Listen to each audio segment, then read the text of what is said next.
Hey there, it's Jared Hamilton with the Hamilton Group at Cherry Creek Mortgage. Welcome to another edition of Java with Jared. Once again, happy Friday. Hope you're doing fantastic, and welcome to the second half of 2017. Hard to believe that first half is already over, so hope it was a good one for you, and I also hope that you had a wonderful 4th of July weekend.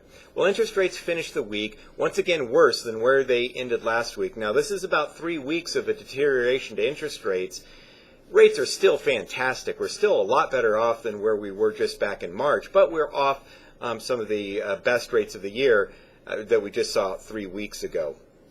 This happened this week, just same story as last week with a couple new different twists, but the primary reason is just global yields are under pressure and they're rising, and that's just due to all the unwinding of debt and sovereign debt that happened after the financial crisis. So the EU, again, has been trying to talk rates up a little bit, and that they're going to be doing some of this unwinding, which also, as you know, the Federal Reserve has said that they were going to unwind some of this debt, and so that's just forcing yields higher.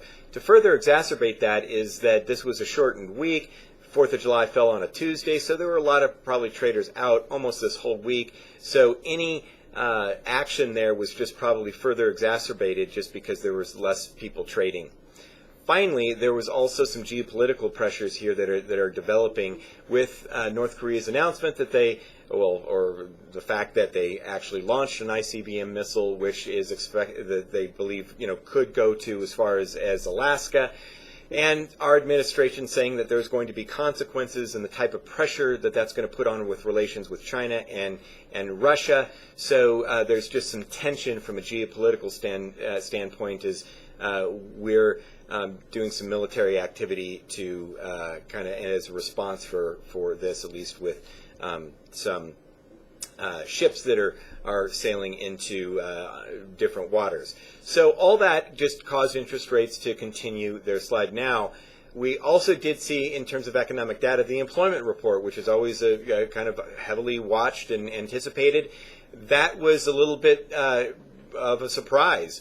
Expectations were for about 170,000 jobs added to the economy. The actual number came in at 222,000, so much higher than expected. Also, the previous 2 months were revised higher. Now, on the good news, there was not a whole lot of wage-based inflation pressures. We did see average hourly earnings increase 0.2%, which was, that's not a very big number. And the year-over-year number is staying at 2.5%. So it's showing that there's not a whole lot of of wage-based pressure, which is typically bad for inflation, even in light of the fact that the jobs numbers were a little bit stronger, and also when you take into the fact that over this year, the jobs number is still added to the economy, still weaker than the previous year, and the trend is that these job numbers are weakening since 2013. So interest rates typically would have reacted pretty negatively to that today, the fact that there was many more jobs added to the economy. That's not happening, so that's a good thing. Hopefully, eventually we can get here some stability and then maybe try to mount a comeback to where we were just 3 weeks ago and gain some of the ground lost. So we'll keep you informed as to what's going on. If you have any questions, as always, give me a call. Thanks for watching another edition of Java with Jared. If you're working this weekend, so are we, and we're happy to help you with any customers or offers that you're putting in. Talk to you soon. Bye-bye.